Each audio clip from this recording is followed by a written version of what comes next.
المحاضرات رح تكون باللغة الإنجليزية. بس بحب أقول إنه في ترجمة فورية وفي برا. نعم بتحب قربها؟ تكرم عينك. أكيد. So, good morning everyone to the second day on the conference that deals with citizenship and civil society. I believe yesterday was focused much more on civil society, and today is actually focused going to be on citizenship in the Arab region, concepts and case studies. And I believe there are going to be several sessions because this one is numerated number 1. So I take it the next one is going to be number 2, because, and probably another one called number 3, because there are obviously several issues to be addressed. So we have, just before I introduce the panelists, they're going to be presenting different sort of case studies. But I'd like us to just remember why we're here and what are we doing really.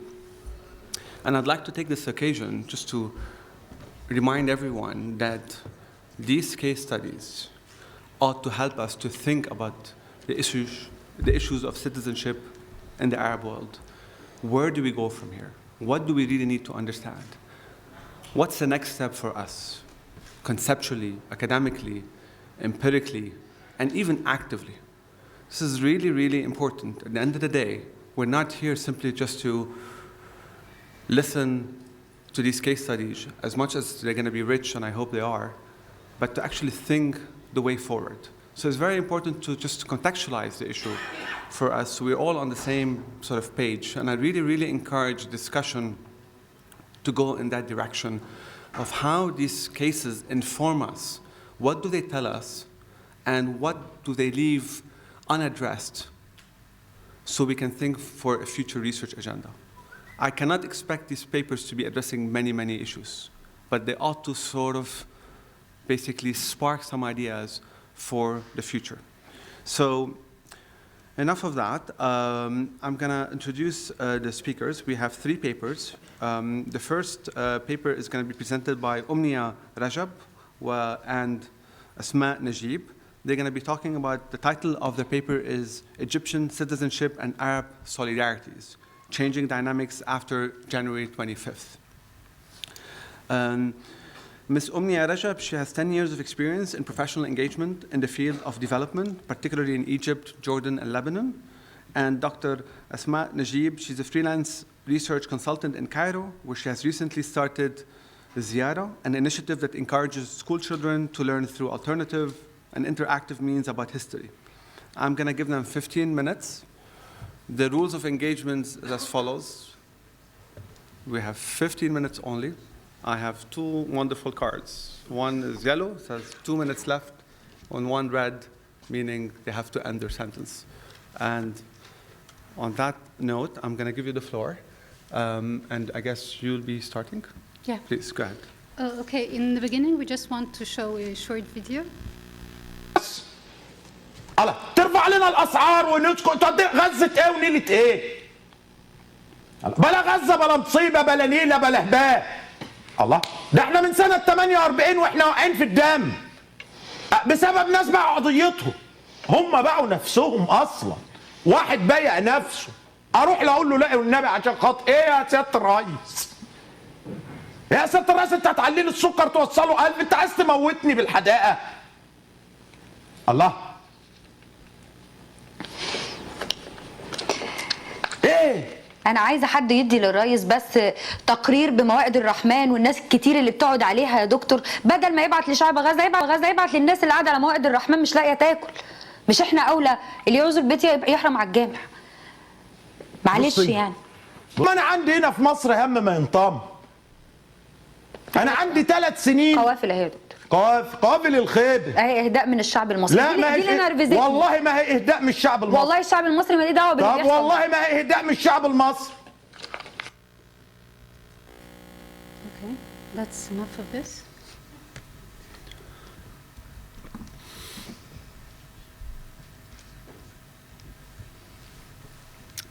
Okay, so this is where we are right now. Although Tawfiq Akasha might be an extreme case, it is by no means an isolated incident in the media in the summer of 2014.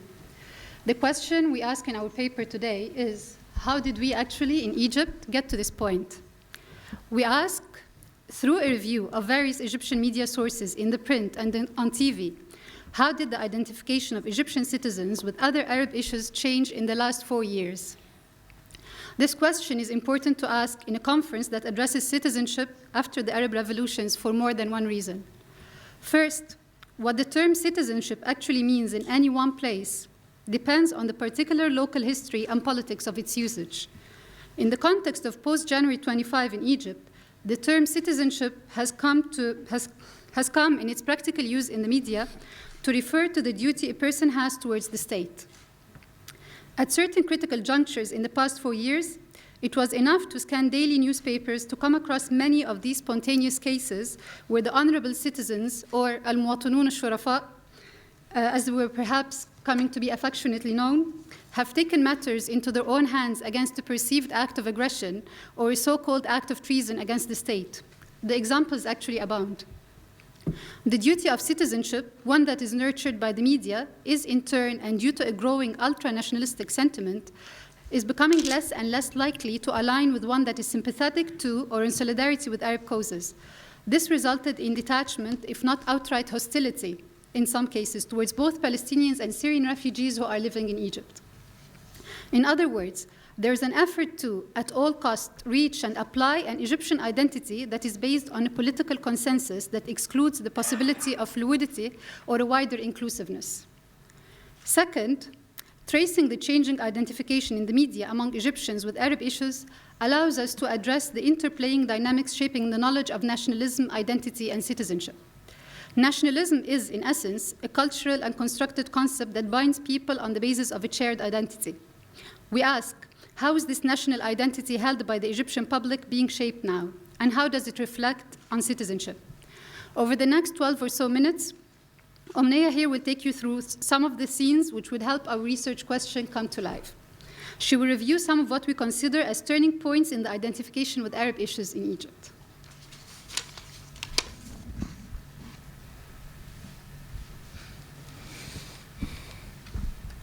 Okay, so the first scene was on January 14th, 2011, when we all heard the voice of this Tunisian man screaming that Ben Ali harab, or Ben Ali ran away from the Tunisian people, when it was a moving statement that was echoed with victory and hope and determination through most of the Egyptian of the Arab TVs, when the Tunisian people succeeded in toppling down Zayn al-Abidin Ben Ali.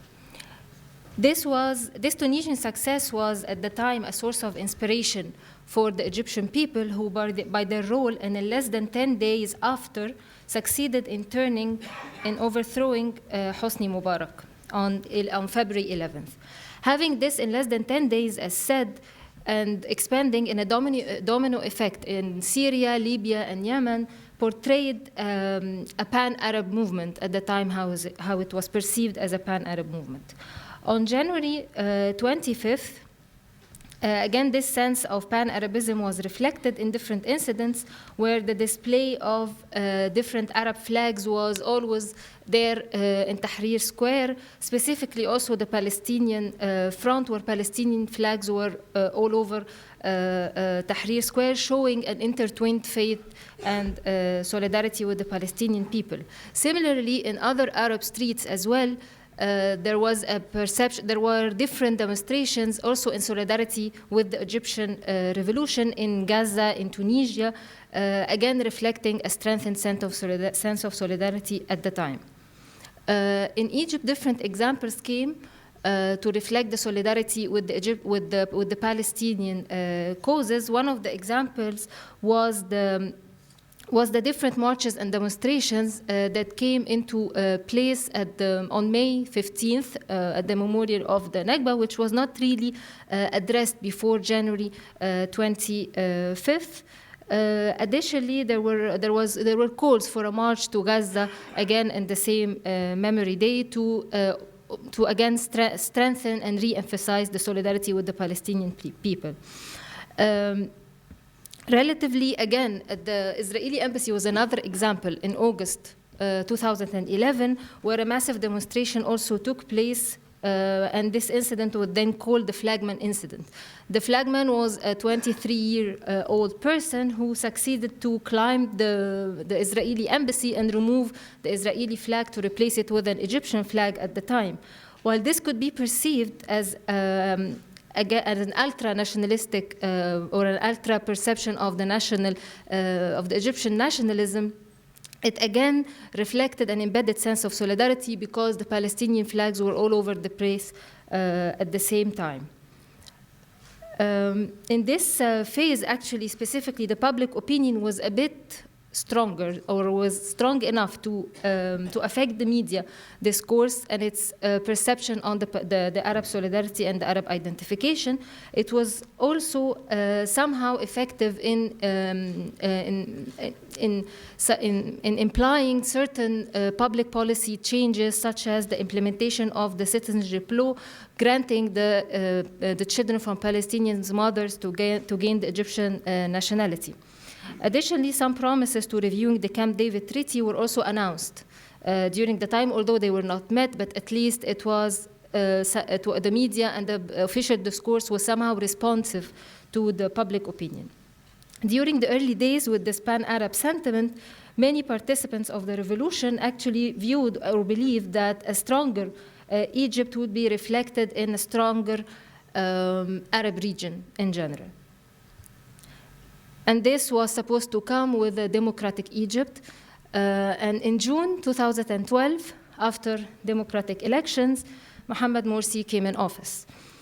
Since he assumed office, Mohamed Morsi, or the MB's representative in the presidential palace, as he used to be described by several media outlets, he consistently stressed the Egyptian state support for the Palestinian and then Syrian causes.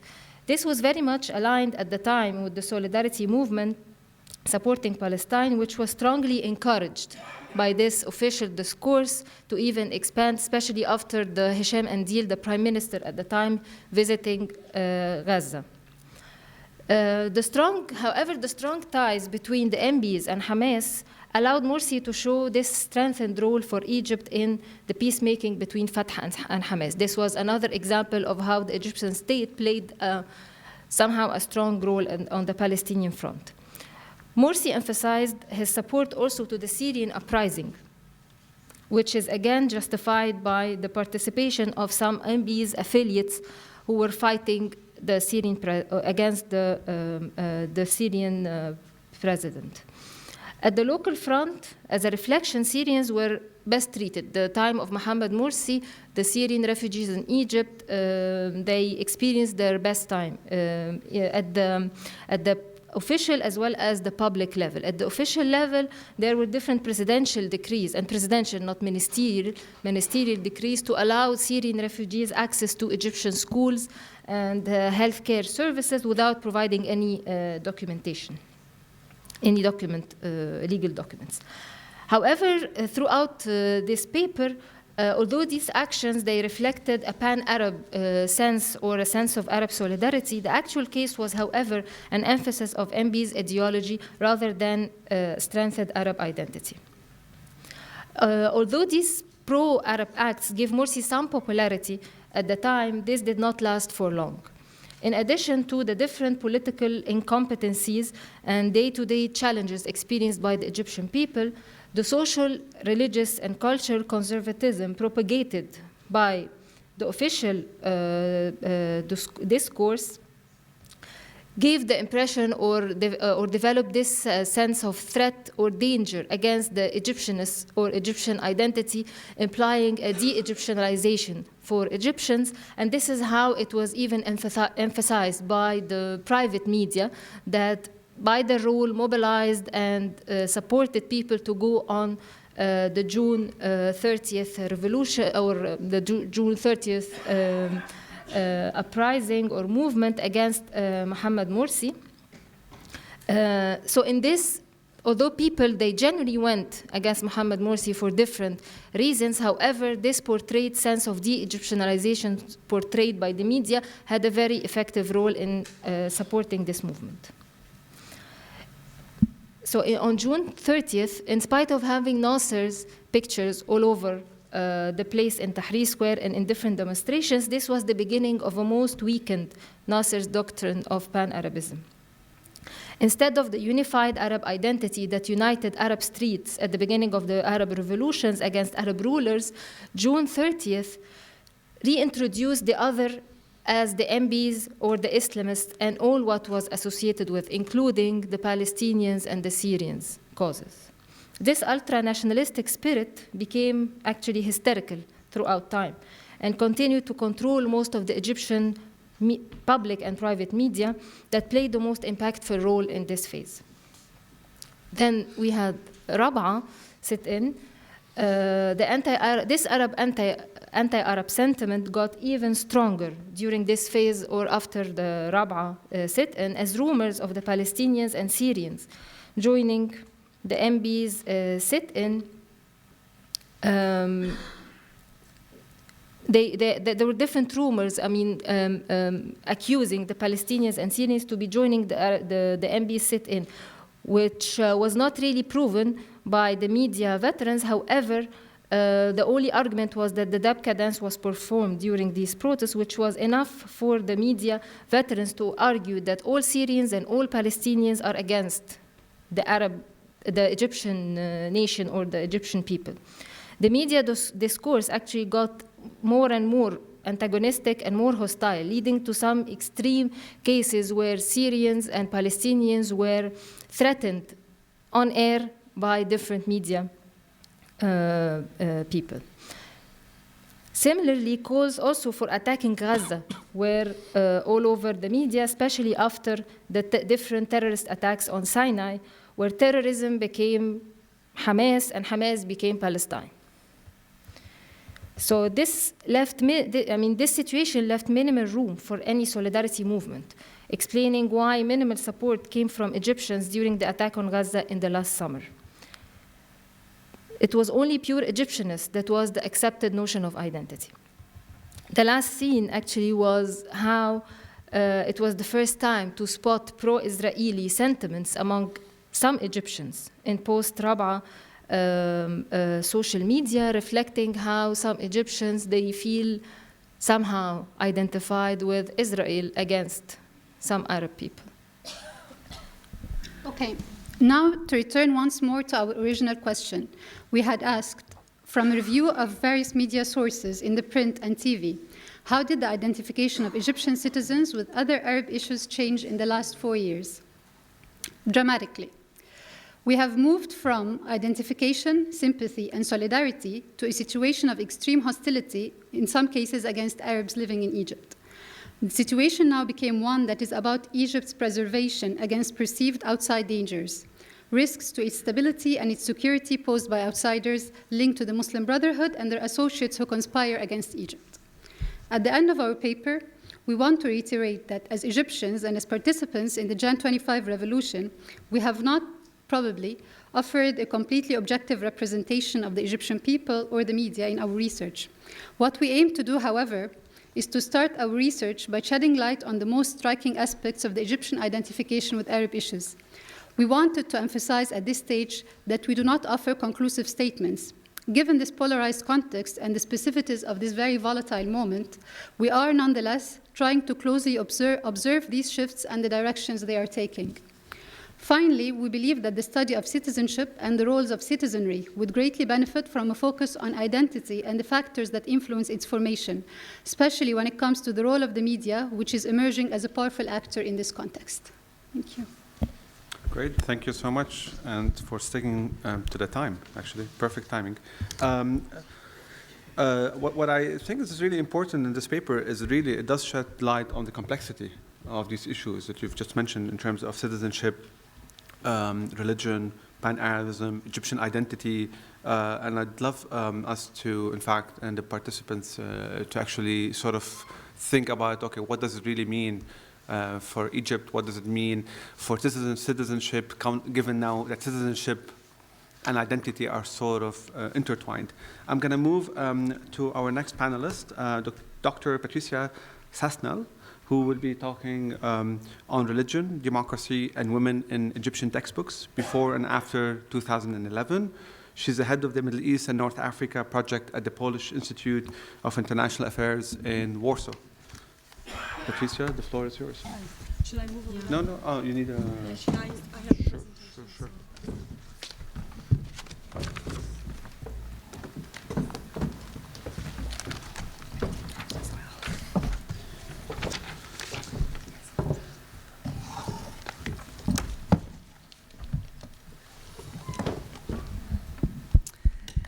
Good morning, everyone.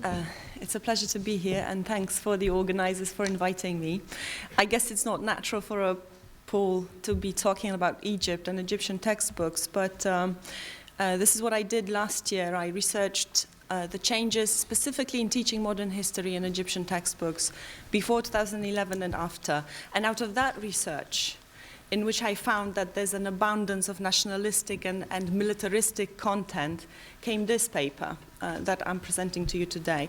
It's part of a European Commission-sponsored project that we're doing, my institution, the Polish Institute of International Affairs, we're doing with the Finnish Institute of International Affairs and Markaz al-Ahram li Dirasat, the Egyptian think tank in Cairo. So the thesis in my paper is this, that the textbook is actually used as a political tool. And I get that idea from my own experience as a Pole, because we had our own transition in 1989. And right after that, the textbooks changed, particularly history textbooks. So it was the same in South Africa, it was the same in Poland and in other places, that there is, in revolutions, a relationship between education and power, and it becomes then mostly visible. So my question is this: what changes have been made in Egyptian textbooks, and what do they say about the political change? Why did I choose the textbook? Because it's quite a detailed barometer of political change. Often, it's the only textbook the only book that a student will read. I mean, especially in Egypt, where the education system is so poor. Textbooks are also thought of as Trojan horses of power. This is after Apple and Christian Smith. But in Egypt, different students use different textbooks, because in each social class, there is actually a different textbook, so to speak. So if you look at the educational system, it's got three main legs. The an international school that costs huge amounts of money. There's the national leg. The majority of Egyptians go that way, and there's Al-Azhar, which I leave aside. So let me give you just one example about how different the textbook is. So if you can afford to send your kid to a German Abitur school, he will learn about the Holocaust in 30 pages in a history textbook, whereas an average Egyptian in his textbook in the national leg will only have 5 sentences about the Second World War. So imagine about the differences of perception of the world, of the surroundings of these people. My methodology was pretty straightforward. I gathered and looked through and read the textbooks issued by the Ministry of Education, so that's the national leg only, the Kutub Wizariya, before and after 2011 in 4 subjects. Social sciences, which are called social sciences at Dirasat al-Ijtimaiya in primary and prep school, and then they split into geography and history in secondary school, so I only looked at history, and I also looked at Arabic language and at civics, at Tarbiya al-Wataniya. I didn't look at religion, the classes of religion, because per se, you know, they teach religion, so it made no sense really to look into it in more detail. This methodology was supplemented by interviews with experts, officials, teachers, and students. So I looked for the representation of the religious references in these textbooks, the representation of women, and notions of democracy and citizenship. I chose the 3 because they were important issues they are important issues in a transition, in socio-political change in general, and where you have a democratic revolution, a revolution that claims to be democratic. You need to see how everyone's incorporated in that revolution, so the other half of the society, women as well. How, of course, democracy and citizenship plays in that revolution, and religion, because it was a political issue in Egypt, even though religious organizations did not start the revolution. What are the bodies responsible for curricula in Egypt and in Egyptian textbooks? So this is the Ministry of Education, obviously, first of all, but there's a specific body called the Center for Curriculum and Instructional Materials Development, and that body is sort of under the Ministry of Education, but it also can get foreign funding. So what happened is that immediately after February 2011, the need for changes became very obvious, and a special committee was formed to oversee the changes. What they advised was that new content should be added, old content should be removed, references to the Mubaraks, and some specific corrections should be made. But changing curriculum requires a lot of work. So if you only take changes in the three subjects, the three subjects that I enumerated earlier on, and each of these subjects has 2 books for 2 semesters each year of the primary, prep, and secondary school, you altogether need to change some 50 textbooks. How do you do that in 3 months? You know, it's quite an ordeal. So what happened? Now let's go to democracy. I found that democracy actually is always any ruler's tool in the Egyptian textbook. Particularly democracy is well represented in the civics textbooks, the Tarbiyya al-Wataniya. Now, in contrast to most other textbooks, because really the changes in overall the curriculum have been very slight and cosmetic. But the civics textbooks did change, and in contrast to most of them, they were written by different authors after 2011 compared with the ones before. In pre-2011 textbooks, there is some propaganda related to Mubarak, but neither is it ostentatious nor omnipresent. A large section devoted to Arab nationalism, some which has disappeared, has been there, but the general nationalistic feeling that the textbook had before 2011 remained. Let me give you an example of what was there in civics pre-2011. The Constitution, it said, of 1971 finally instilled a truly democratic, it says, and pluralistic order. After the disaster of 1967, it freed the Egyptian people from trepidation and fear of the future. Now, in the post-2011 textbooks, a lot of information about democracy per se is added. And that information, I have to say, is partly good. But the perfidity of it is that the new content about the 2011 revolution is presented not really as a people's revolution, but one that happened thanks to the army. The primary reasons, the reason number 1 for revolution is external. Foreign interference in the region, loss of confidence in the Western powers, the standing behind Israel, lack of response to the needs of the Palestinian people, and aggravation of the Arab-Israeli conflict. So this is the primary reason for revolution. Okay, there are other reasons, but this is the one given first. So in the imagery, you see examples of such military people cooperation. There you have عبر and كل صورة بجملة, and you have 3 pictures: a tank, you know, a civilian shaking hands with the army, and Khalid Said. So it binds this symbol of revolution and police brutality with this nationalistic, militaristic feeling in a way, or you know, a soldier carrying a child. So my conclusion on democracy is this. The overall notion of democracy is neither changed nor explained sufficiently well because it falls, you can see it falls in the continuum of post-1952 democratic changes. In such context, Mubarak era is merely a deformation of a right and just process that started with the Nasser revolution. Since then, in some, all subsequent authorities are claimed in the textbooks to have instilled democracy in Egypt. What about women? women are present but unstructured. This is my sub-conclusion. Women are represented in two ways. There's a general representation in the imagery and readings that do not explicitly deal with the position of women in the society. And this representation is completely hectic.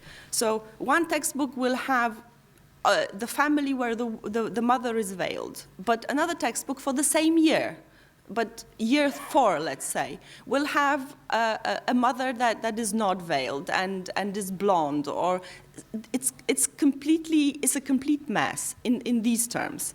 But there's also the specific representation of women, content that specifically teaches about the role of women in the society and their rights. And this specific representation, again, is twofold. Younger students have readings about female role models in Arabic textbooks. Older students study the topic in a more structured way as part of social studies and civics. For example, students in year 3 of preparatory school in Arabic class, both pre and post 2011, are taught first about Qasim Amin, considered the Arab first feminist, in a longer introductory reading, then about Aisha Taimur, an Egyptian writer of partially Kurdish origin.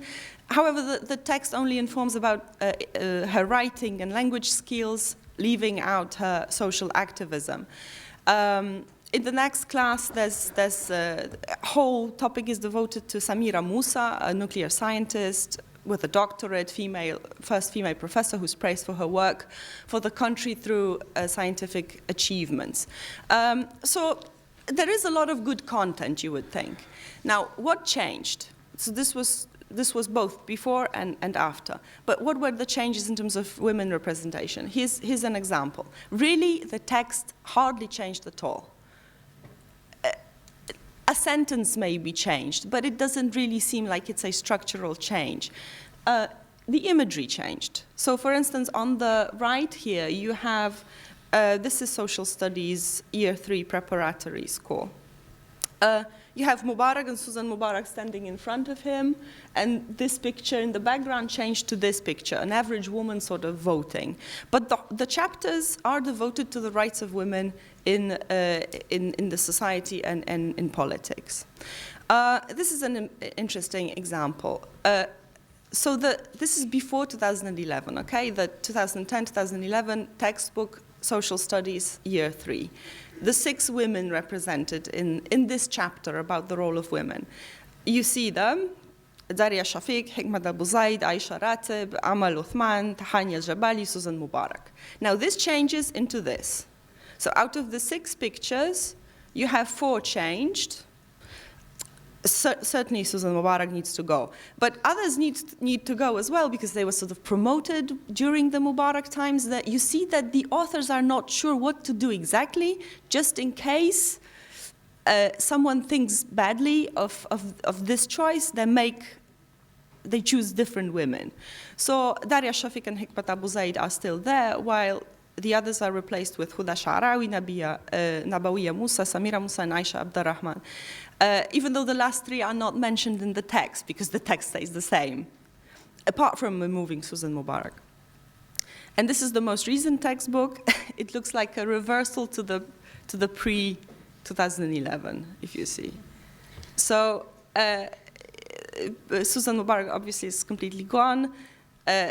It looks like the pre-2011, only with Amal Suleiman Afifi, the new edition in the imagery, but again, she's not mentioned in the text. Need to speed up a little bit. So my conclusion on women is they're always present. They're always present, and I think maybe that's a credit to Mubarak, to some extent, my question to you. But the representation is very inconsistent. You see that the new content is played with a little bit, but it goes into no particular direction. Religion in these non-religious textbooks, okay, that do not deal with religion as a subject in schools, is always present, abounds. The Constitution says, of course, that religious education is a core subject that needs to be taught at all levels. Now, examples of religious references, invocations, there are plenty of them. God gave us, blessed us with, my almighty God, O Lord, glory to you. It keeps on going in primary, in prep school, and even in secondary school. But according to the textbook, Islam also plays a role in political life, and this is described, but in a very nationalistic sort of term. Why is this religious content so present in the textbook? My sense is that so it doesn't allow other institutions, such as the Muslim Brotherhood, to develop a monopoly over this sphere of life. It also aims at reducing the ideological gap between the curriculum and the student. You know, the student from a countryside that is in a religious environment and now has a textbook about women becoming nuclear scientists. Now, so there needs to be a connection. So I guess that's the role of religion. And it also teaches savoir-vivre. The Muslim Brotherhood did not change the textbooks. This is from examining the textbooks themselves. I don't have time to go into this, so I'll just move to the conclusions. But this is what you clearly see, that they did not impose any specific vision. Maybe they wanted to, but they did not. So my conclusion is this.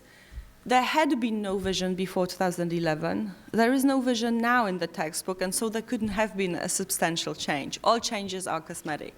The textbook overall is an eclectic patchwork, an amalgam of big topics: morality, equality of men and women, praise for work and cooperation, nationalism, rooted in Arabic literature, but also and more often in Islam. The content is hectic out of necessity to connect modern times, I think, with a religious and traditional society.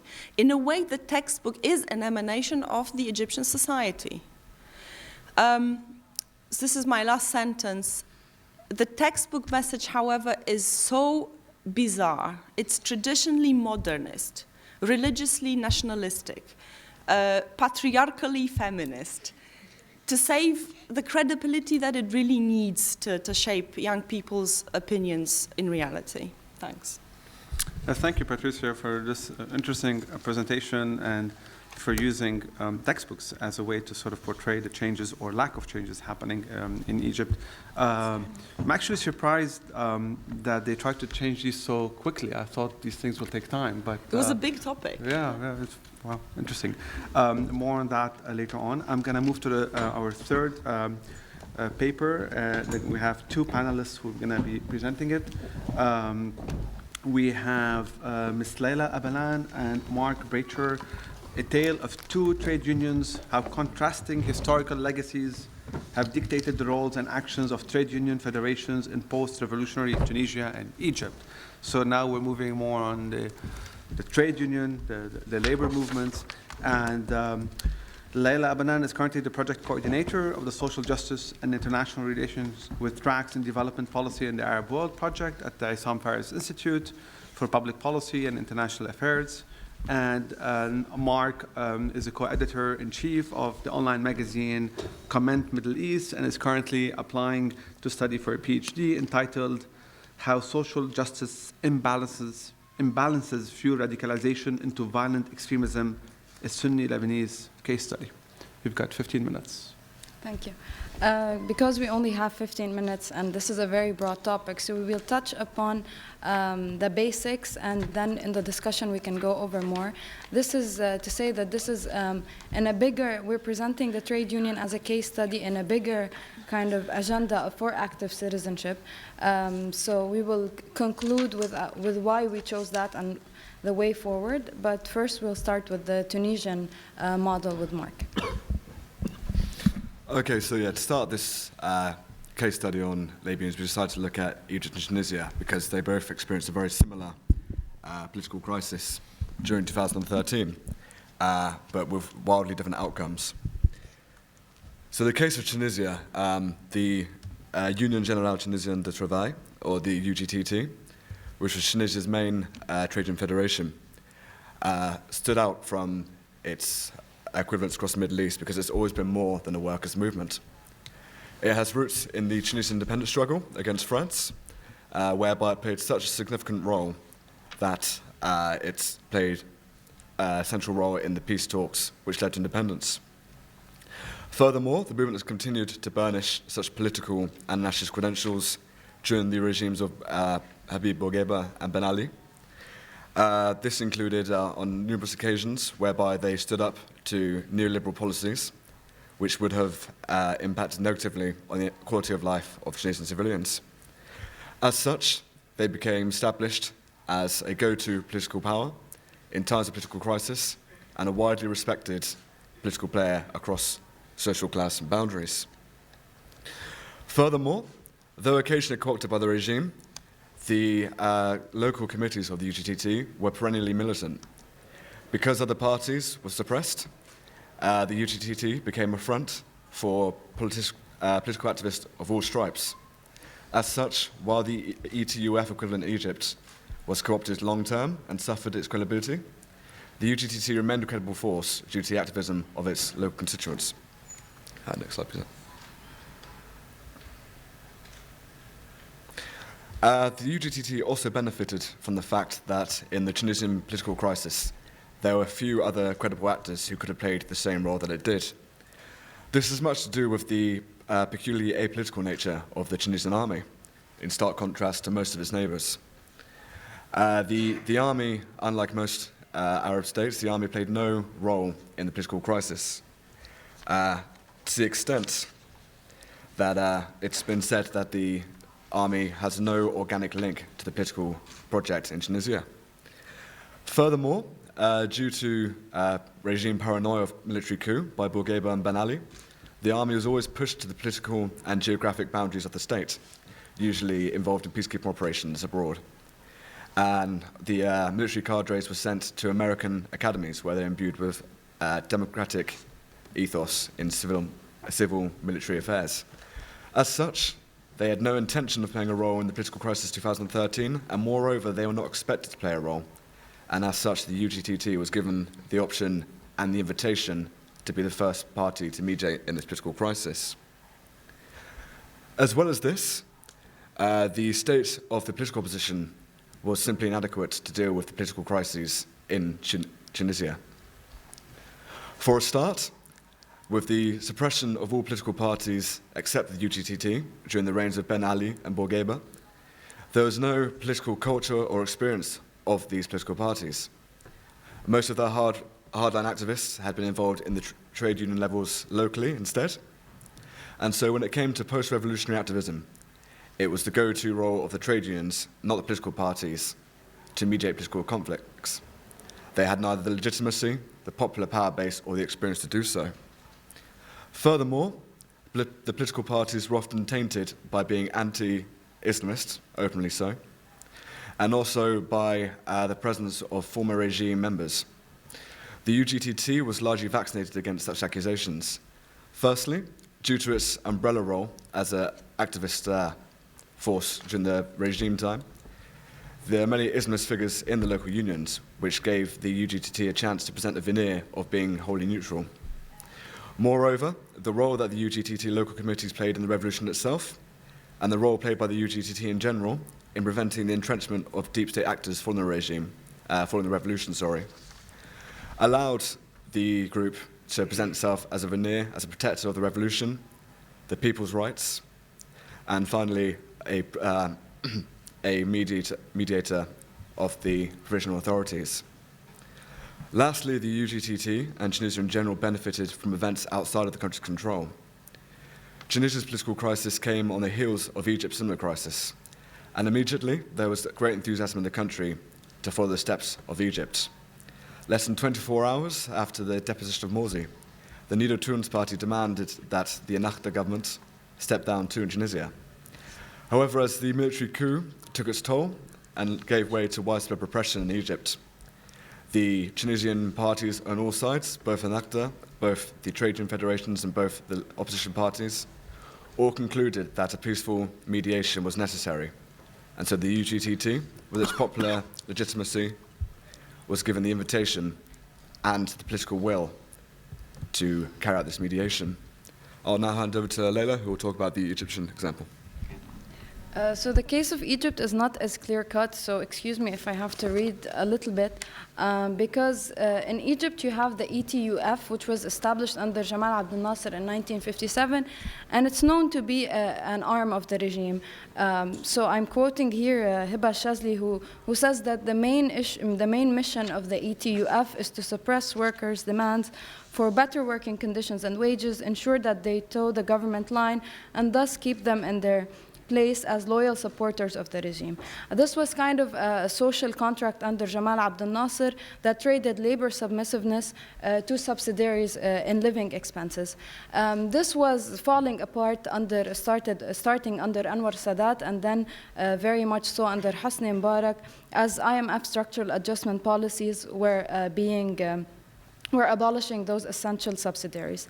So though the ETUF, which is the Egyptian Trade Union Federation, continued to smother the voice of these workers, that doesn't mean that there were no workers' movements in Egypt. The workers resided to wildcat strikes that Joel Benin documents very well, and those wildcat strikes were against the ETUF as much as they were to demand rights.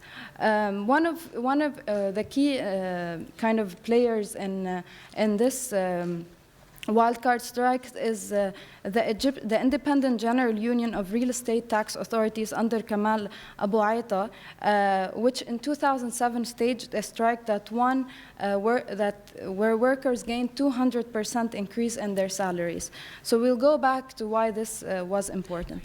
On January 30th, so before Hosni Mubarak fell, independent unions and labor activists, as you can see in the picture behind me, announced from Tahrir Square the establishment of Egypt's first independent trade union, the Egyptian Federation of Independent Trade Unions, EFITU, under the leadership of Kamal Abu Aita. Seemingly empowered by the revolution, the future looked brighter for independent unionists as Ahmad al-Burhai became who is a university professor close to the labor movement, became the Minister of Manpower and Immigration. Upon his appointment, three important declarations came about. He announced that trade unions could be formed freely without government censorship nor association. With the ETUF, he dismantled the ETUF executive board because the elections that took part in 2006 were heavily fraudulent, and he proposed a new draft law that integrated international standards for union freedoms. And thus it became a kind of a ceremony where Egypt was basically taken off the ILO's blacklist.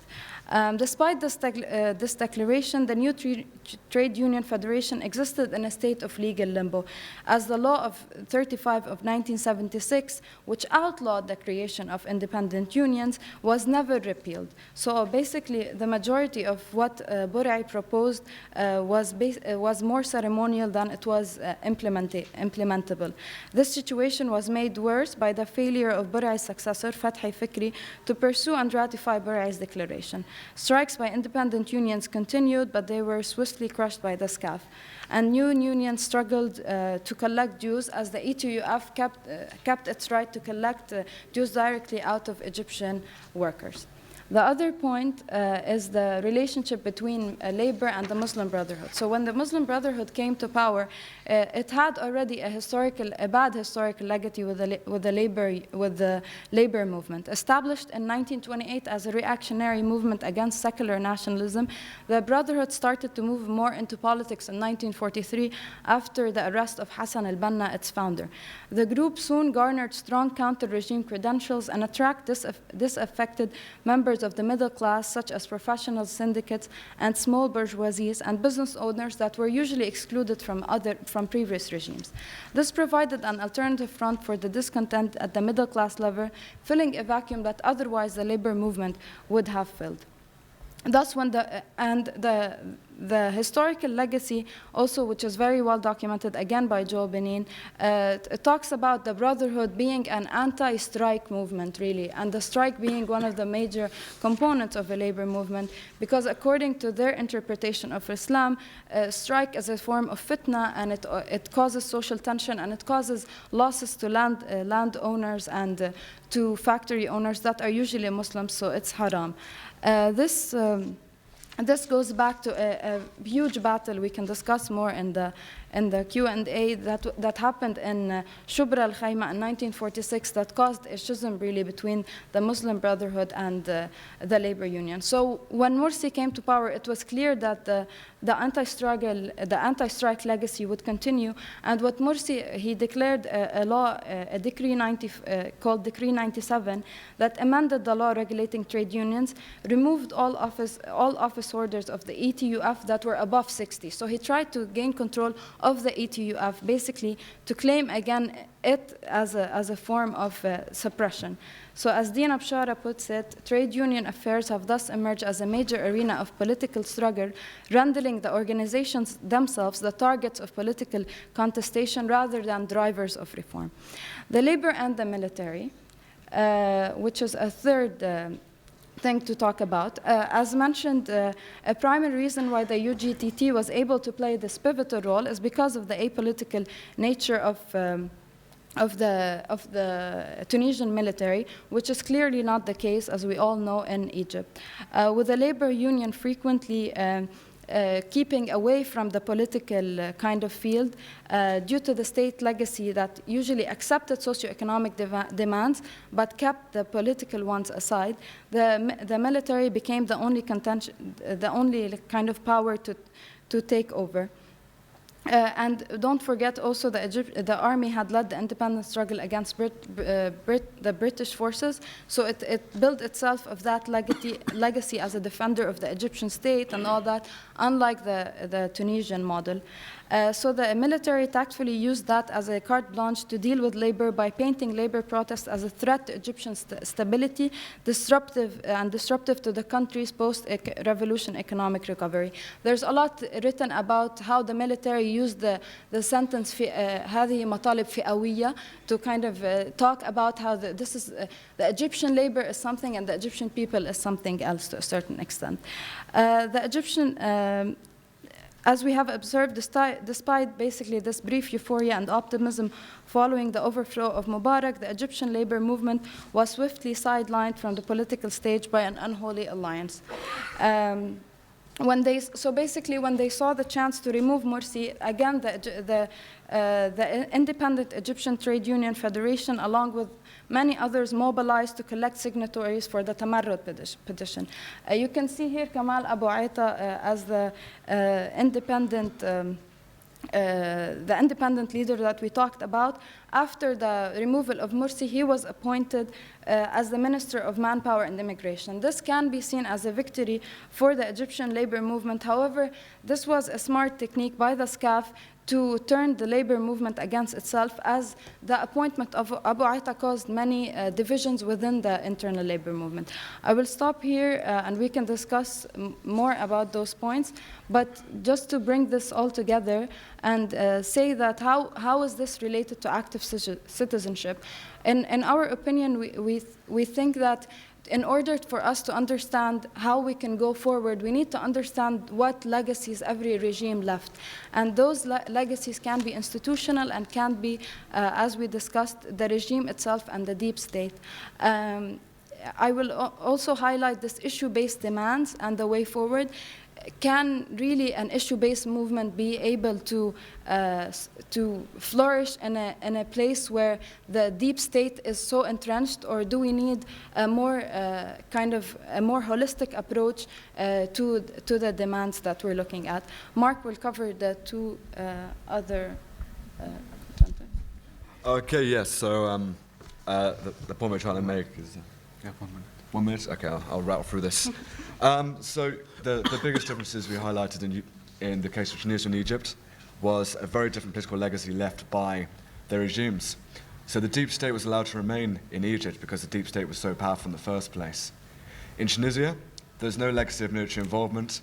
There was legacy of UGT political involvement, and as such, the scene was naturally set for a transition of power through UGTT political mediation. However, in Egypt, the military culture is so strong that the army, rather than civil society or the labor movement, is the go-to point of call in a political crisis.